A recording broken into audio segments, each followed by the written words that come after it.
ଜାଣିଲୁ ଗଛ ମୋ ସ୍ତ୍ରୀର ଡିମାଣ୍ଡ ଦାମୀ କାଠରେ ଗୋଟେ ପଲଙ୍କ ହେବ ତେବେ ଯାଇ ସେ ଶାନ୍ତିରେ ଶୋଇବ।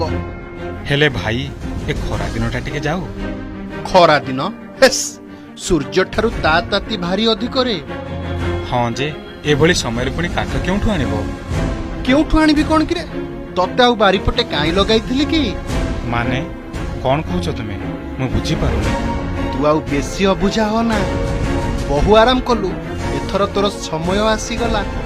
ଭାଇ କଣ ମତେ କାଟିଦେବ? ତତେ କାଟିବିନି ତ ଆଉ ମୋ ସ୍ତ୍ରୀ କଣ ମୁଣ୍ଡରେ ଶୋଇବ? ଏଥର ରେଡି ହେଇଯା ମରିବାକୁ। ହେ ମଣିଷ ଭାଇ, ତୁମେ ଏମିତି ଅମଣିଷ କଥା କେମିତି କହୁଛ?